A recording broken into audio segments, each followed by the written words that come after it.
How are you today? How are you feeling? I know God is protecting you. I know you are good in Jesus' name. Amen. Our topic today is how to look after your mental health. If you can know what is going on now, so many cases of mental health in the hospital and at homes. So today, we are just discussing about health today. Thank you. Just listening to me. It is important to take care of yourself and get the most from life. And I'm going to tell you 10 practical ways to look after your mental health. Making simple changes to how you live doesn't need to cost a fortune or take up loads of time. Okay?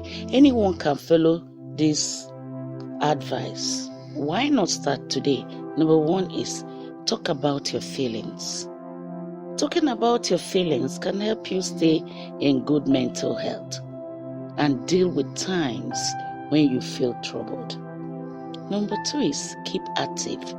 Regular exercise can boost your self-esteem and can help you concentrate, sleep, and feel better. Exercise keeps the brain and your other vital organs healthy, and is also a significant benefit towards improving your mental health. Number 3 is eat well. Your brain needs a mix of nutrients in order to stay healthy and function well, just like the other organs in your body. A diet that is good for your physical health is also good for your mental health. Number 4 is drink sensibly. We often drink alcohol to change our mood. Some people drink to deal with fear or loneliness, but the effect is only temporal.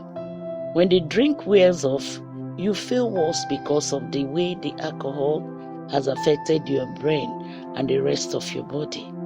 Drinking is not a good way to manage difficult feelings.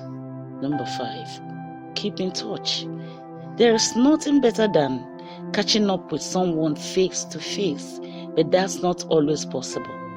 You can also give them a call, drop them a note, or chat to them online instead. Keep the lines of communication open is good for you. Number 6, ask for help. None of us are superhuman. We all sometimes get tired, overwhelmed by how we feel or when things don't go to plan. If things are getting too much for you and you feel you can't cope, ask for help. Your family or friends may be able to offer practical help or listening ear. Number 7 is take a break. A change of scene or a change of pace is good for your mental health. Okay? It could be a 5-minute pause from cleaning your kitchen, a half-hour lunch break at work, or a weekend exploring somewhere new.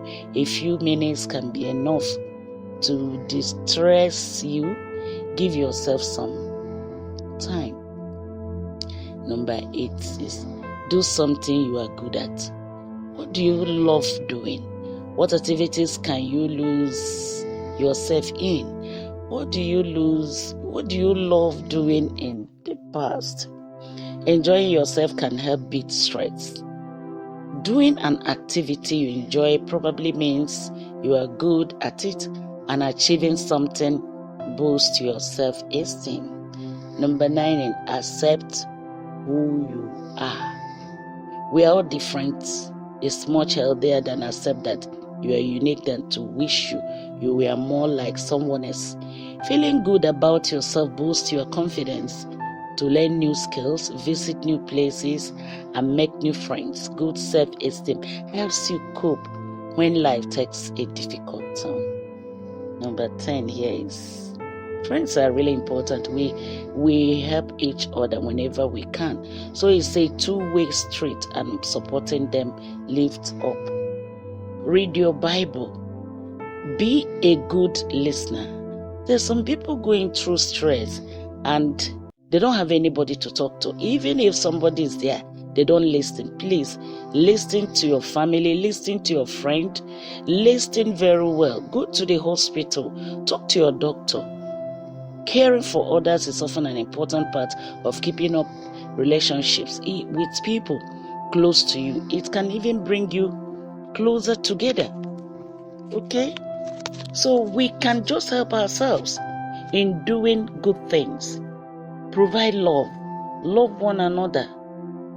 Do not do something that will make people to hate you. Please.